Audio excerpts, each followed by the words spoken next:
finish Section 3, you're more than halfway to PADI Open Water Diver and almost all the way to PADI Scuba Diver. During this section, we'll look at some things you'll need to know about the dive environment, plus go over some more detail about dive planning. We'll look at boat diving, one of the most fun ways to get out on the water. And you'll learn basic emergency handling in the problem management discussion. Then it's off to look at your next underwater adventure in the Confined Water Dive preview for your third Confined Water Dive. So let's go. You've probably noticed that the underwater world has variables that affect it. Temperature, visibility, bottom composition, aquatic life, and sunlight. You already know that you need to consider water temperature. How much insulation you need varies with how cold it is. But what's not so obvious is that temperature changes with depth, generally getting colder as you go deeper.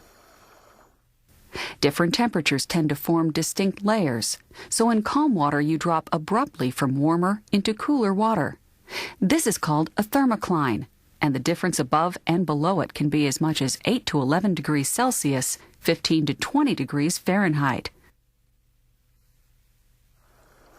So for adequate protection, choose your exposure suit based on the temperature at your dive depth. Visibility affects the diving so much, it's often the first thing you want to know about the dive site. Lots of variables affect visibility: water movement, weather, how easily you stir up the bottom, and so on. Limited viz makes it more difficult to keep track of your location and your buddy. You handle this by using your compass and other clues to navigate, and by staying closer to your buddy than you otherwise might. If it's real lousy, it may be better to pull the plug and do something else. Diving's supposed to be fun. Clear water can disorient you too. The bottom might seem closer than it is, so check your computer or depth gauge frequently to avoid exceeding your planned depth. Earlier, you learned to dive relaxed and avoid overexertion. That's why you need to account for currents when you go diving. A current is water movement, usually caused by the wind, heat, tides, or waves. Trying to swim against a current, even a mild one, can quickly tire and exhaust you. You suck up your air faster, too. You need to use the right techniques and avoid all but the mildest currents. When there's a mild current, you generally begin your dive swimming against the current. That way you don't have to fight it to get back to the boat or your exit point. If you accidentally end up down current from your exit, don't try to swim against it. Swim perpendicular to the current to reach the boat's trail line or to reach shore. Swimming against the current will quickly exhaust you. Try to avoid long swims against a current, especially on the surface. If you must swim against very light current a short distance, do it on the bottom if you can, where the current's usually much weaker. If you get caught in a current when boat diving and can't make the boat, don't fight it. Fill your BCD or drop your weights if necessary. Rest and relax. Stay calm, signal the boat, and wait for it to pick you up. Diving in strong currents requires special training and experience beyond what you'll have as a beginner. Most of the good stuff is on the bottom, so that's where you spend most of a dive. The bottom composition affects the techniques you use. Some bottoms, like silt, mud, and sand, stir up easily. You don't want to do that, so stay above the bottom and use care exiting and entering the water. Regardless of bottom type, stay neutrally buoyant and well above the bottom so you don't stir it up, and so you don't harm any delicate underwater organisms. You'll learn to recognize unsensitive bottoms that you can settle on without significant risk to you or the environment, but it's best to avoid direct bottom contact as much as possible. Another fragile diving environment you may encounter underwater is a shipwreck or other submerged cultural site. Divers share a special privilege of having access to some of the world's underwater sites that may be part of our cultural heritage or maritime history. In order to preserve these sites for future generations, it's important to fine-tune your buoyancy and streamline your equipment to avoid disturbing or damaging the site during your dive. Resist the urge to remove articles from these sites and be certain to obey all local laws and regulations. And avoid tying to or anchoring on sites in a manner that may cause a disturbance or possible damage. Overall, respect our wrecks and the cultural heritage that lies beneath the surface of the water.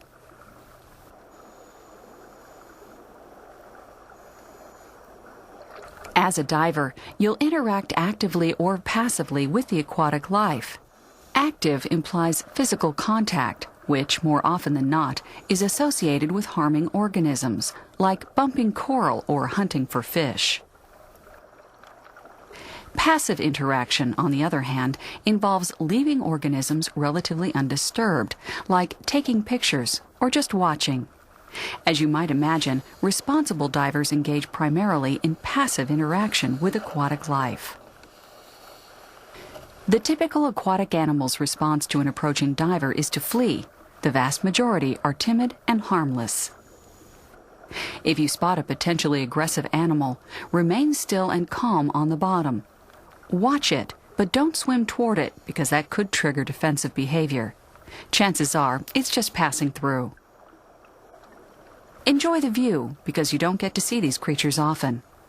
If it hangs around, calmly swim away along the bottom, keeping an eye on it, and exit the water. Should follow them. No one can plan a dive and follow that plan for you. You and your buddy have to do it.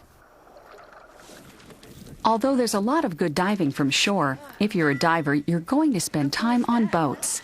They take you to sites you can't reach from shore. They eliminate long surface swims, and best of all, boating is fun. If you'll be boat diving in this course, your instructor will cover what you need to know for your open water dives. And as mentioned earlier, be sure to get a local orientation whenever you are boat diving in new conditions. Diving has an impressive safety record that's better than many other sports and adventure activities. But common sense tells you that going in water and under it presents risks and hazards. The PADI Open Water Diver and Scuba Diver courses teach you to minimize these. But if a problem does arise, you'll want to be able to care for yourself or another diver. We'll look at recognizing when a diver needs assistance, how to provide aid at the surface, and handling underwater problems. But if you'll be diving where you don't have secondary assistance, a dive master, instructor, lifeguard, or paramedic immediately available, you should have additional training in first aid, CPR, and diver rescue.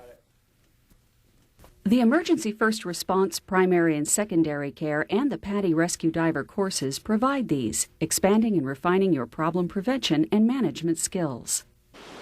You'll probably find these among the most challenging and rewarding courses you complete as a diver.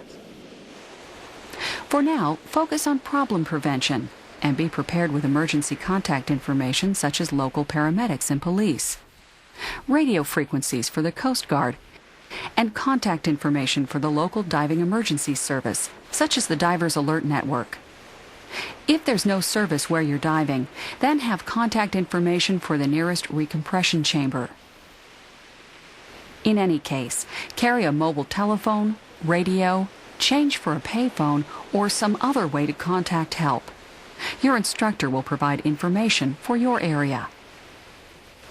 Although you scuba dive underwater, most problems occur at the surface. You prevent and control most problems simply by staying within your limitations, by relaxing, and by establishing and maintaining ample buoyancy at the surface.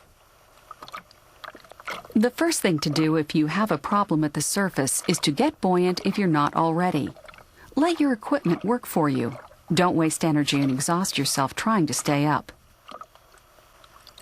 Drop your weights. That's why they have a quick release. You can usually recover them later, and if not, they're easy to replace. If you need help, do the smart thing and ask. Whistle, wave, or yell, and get aid before a small problem becomes big. It makes things easier on you and other divers. Okay, grab onto that and I'm coming. It's often obvious when a diver has a problem, but often not. And you need to know the difference between a diver with a problem in control and one out of control, so you respond appropriately. Divers with a problem and in control normally appear relaxed. They generally signal for help if needed, keep their equipment on, move deliberately, and respond to instructions. Divers who panic have lost self-control and succumb to sudden, unreasoned fear. Instinctive, inappropriate behavior replaces trained, reasoned behavior. They typically fail to inflate their BCDs or drop their weights. They spit out their regulators and push their masks up or off. Fearing drowning, they expend tremendous energy keeping their head out of the water. Their eyes are wide and unseeing, and they don't usually respond to directions. Panic divers need immediate help because they will struggle until exhausted and unable to stay up. Assisting another diver has 4 steps. First, establish buoyancy for yourself and the diver. Second, calm the diver. Third, help the diver reestablish breathing control. And fourth, assist the diver out of the water. You reduce risk by assuring you won't sink. If you're in the water with the diver, inflate your BCD and ideally extend something that floats to the diver.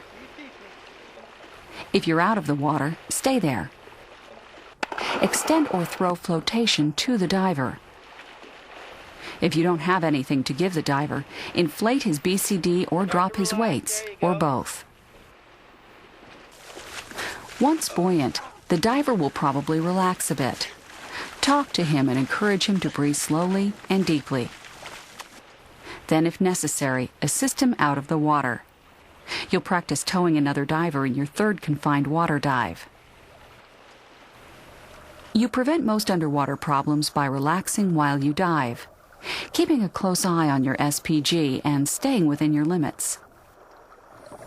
The most likely underwater problems are overexertion, running low on or out of air, a free-flowing regulator, and entanglement. In Section 2, you learned how to prevent and handle overexertion. Overexertion makes you feel air-starved. As you learned, keep a slow, relaxed pace. If you or your buddy start to get out of breath, stop, rest, and catch your breath before moving on at a slower pace. You easily prevent running low on or out of air by watching your SPG. Sudden air loss due to a malfunction is almost unheard of. But suppose it happens. It's not a serious situation if you consider your options and take action. If you start up when your regulator begins breathing hard, you may be able to ascend normally, breathing lightly but continuously, because as water pressure decreases, you can use more of your tank air. Ascending with an alternate air source, like you've practiced, is your best all-round option. But you have to know where to find and how to use your buddy's alternate, so be sure to review that during the pre-dive safety check. Even if you're not as close to your buddy as you should be, you can still reach the surface safely using a controlled emergency swimming ascent if you're no deeper than, say, 10 to 12 meters, 30 to 40 feet.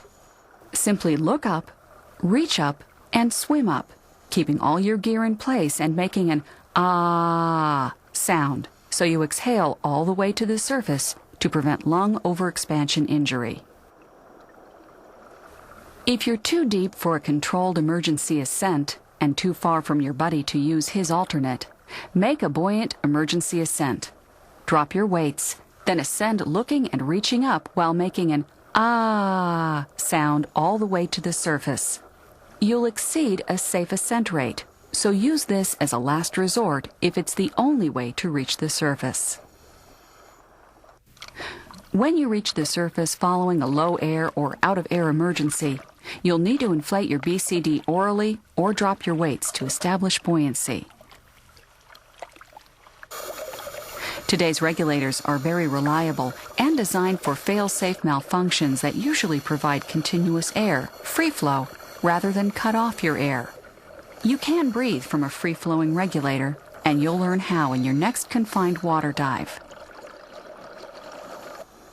Entanglement is rare, but possible in aquatic plants, fishing line, tree branches, and the like. Avoid it by watching where you go, moving slowly, and keeping your equipment secured. But if you get hung up on something, stop, think, and then free yourself calmly. Get your buddy to help. If you're low on air or severely entangled, you may need to cut yourself free. If so, be careful about what you cut. Don't complicate the situation by cutting your gear, yourself, or the wrong thing.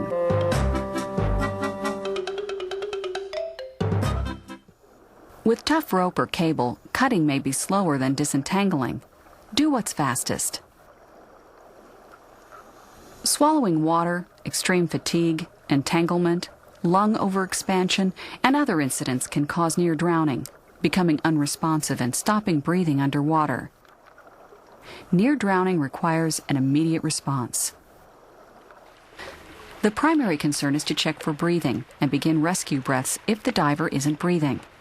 If the diver has no pulse, you need to get the diver out of the water to perform CPR. Here are 4 general procedures if a diver appears to lose consciousness and become unresponsive underwater. First, bring the diver to the surface and check for breathing. Second, establish ample buoyancy for you and the victim. In some situations, you might do this and then check for breathing.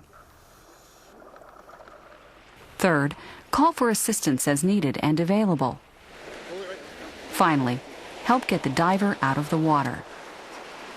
Follow these procedures once you get the diver out of the water. They also apply to a diver who becomes unresponsive or experiences lung overexpansion injury symptoms after a dive, such as difficulty breathing, confusion, lowered alertness, unclear thinking, paralysis, visual problems, or chest pain. Keep the diver's airway open and check for breathing and pulse continuously. Provide rescue breathing and CPR as needed. If the diver has a pulse and is breathing, keep him lying on his left side in the recovery position if doing so doesn't interfere with any aid you're providing. If the diver's responsive, lying supine is fine. Administer emergency oxygen and keep the diver still. Maintain normal body temperature by protecting her from heat or cold as necessary.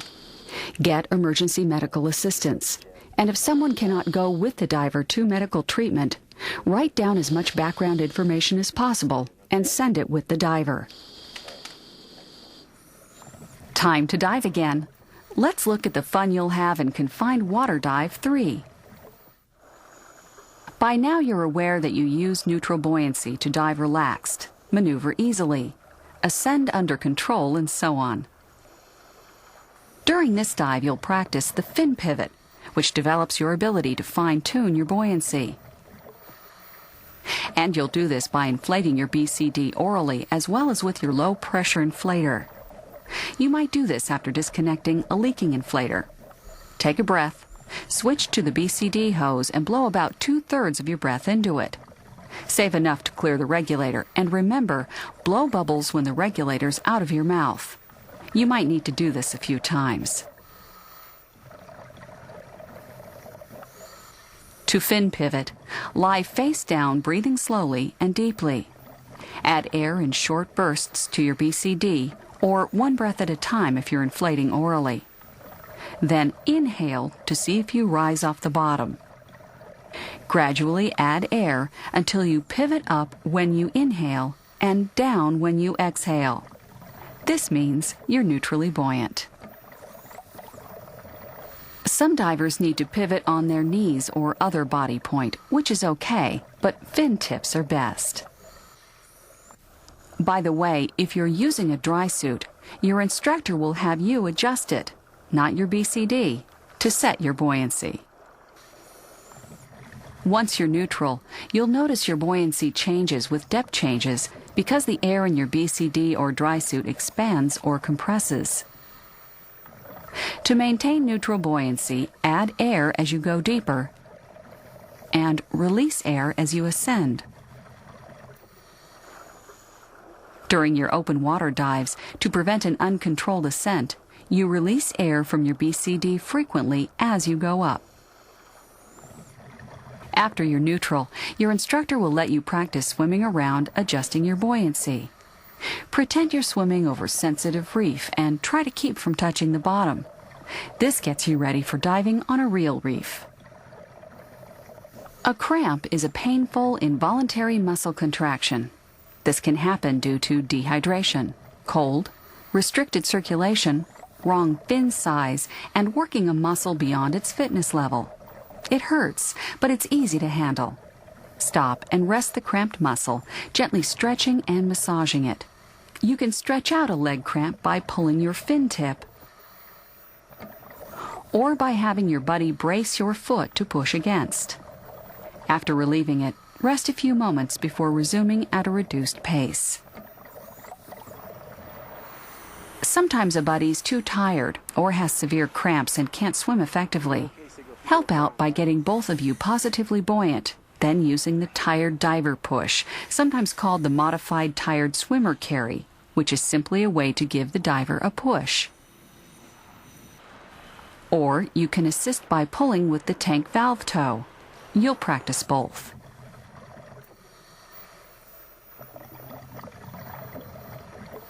You already know how to use an alternate air source and what it feels like to run out of air. Now you'll put these together.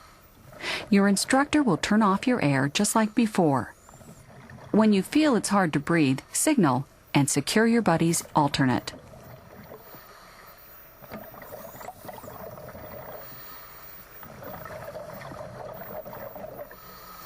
Your instructor will have you swim with your buddy using the alternate for at least a minute. When you switch back to your regulator, check your SPG to be sure your air's back on.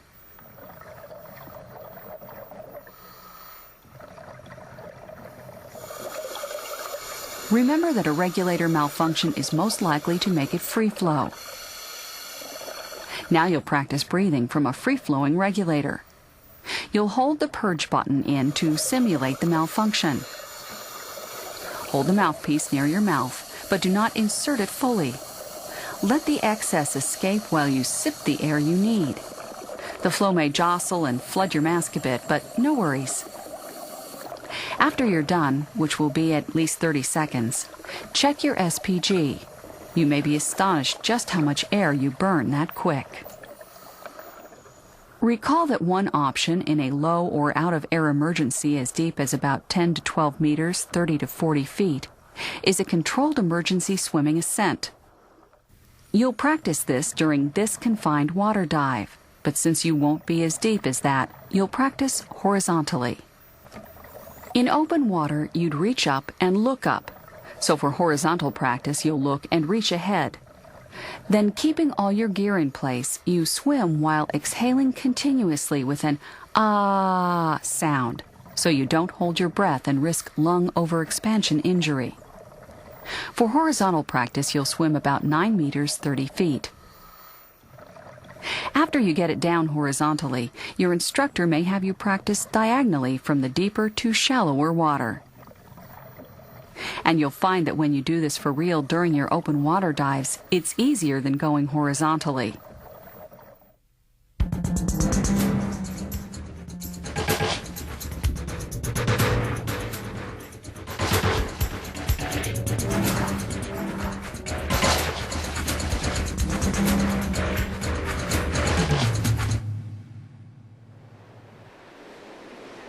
Time to get into the real cool stuff, your open water dives. The first thing you do at a dive site is check out the conditions. Your instructor will show you how to account for weather, water temperature, bottom composition, waves, local area hazards, and so on. You'll also plan your entries and exits. Decide whether you can make the dive safely. This is your responsibility. If not, check your alternate site. You dive for adventure, fun, and a challenge, not to face unreasonable risk. Poor timing and sequence when you kit up can get you tired and overheated, like if you get in your exposure suit too soon or gear up way ahead of your buddy. Gear up at about the same pace as your buddy so you're ready to hit the water together. First, assemble your scuba unit and prep anything else that you can, like defogging your mask, before putting on a heavy exposure suit. Should do it for me. Then put on your exposure suit and weights. When you're ready for your scuba unit, have your buddy help if necessary. Next, put on any wrist mount gauges, then go through the pre-dive safety check. Finally, don your mask, snorkel, and gloves. Put your fins on just before entering the water if you're boat diving, or in waist-deep water when you're shore diving. Suiting up takes some forethought at first, but it becomes second nature after a couple of dives. The best technique for getting in the water depends on where you're diving. If you're not sure the best entry for where you are, get an orientation so you can enter and exit safely. For shore diving, the general recommendations are to begin with all your gear on, except perhaps your fins. Depending on the environment, you may put them on first, or put them on in water waist to chest deep. As a general rule, use your regulator until you're floating in deeper water, so if you stumble, you can breathe even with your face under. In deeper water, fill your BCD and switch to snorkel to save air. If you're walking with fins on, walk backward or sideways and shuffle your feet. This helps avoid holes and obstructions and scares off animals that could sting if you step on them. As soon as the water's deep enough, swim out on the surface. Swimming's usually easier than wading. Surf entries and exits require special training, but it's possible you'll enter and exit through mild surf during your open water dives. Your instructor will cover surf entries and exits specific to your dive site. You'll find open water surface swimming a bit different from your confined water dives because you'll cover longer distances and may have currents and waves. Fill your BCD no more than about halfway to minimize drag and pace yourself. Surface swimming's more tiring than underwater swimming. Use your snorkel and breathe cautiously so you don't choke on waves splashing into it. Remember to keep your feet underwater, and you might prefer swimming on your back. Check your location, direction, and buddy frequently. There are a few differences between open water descents and the ones you've practiced in confined water, but one is you're going down farther. If you're weighted properly, emptying your BCD and exhaling should start you down. Remember to equalize early, often, and without forcefulness before you feel discomfort. Keep your head above your feet so you stay oriented. Your descent rate speeds up as water pressure compresses your exposure suit, so put air in your BCD as you go to reach the bottom neutrally buoyant. You may use a line for the first couple of dives. If it's an anchor line, avoid getting jerked up and down by letting your arm swing up and down with the line as the boat rises and falls on the waves. Ready? You're ready to hit Confined Water Dive 3, and you'll be in open water real soon.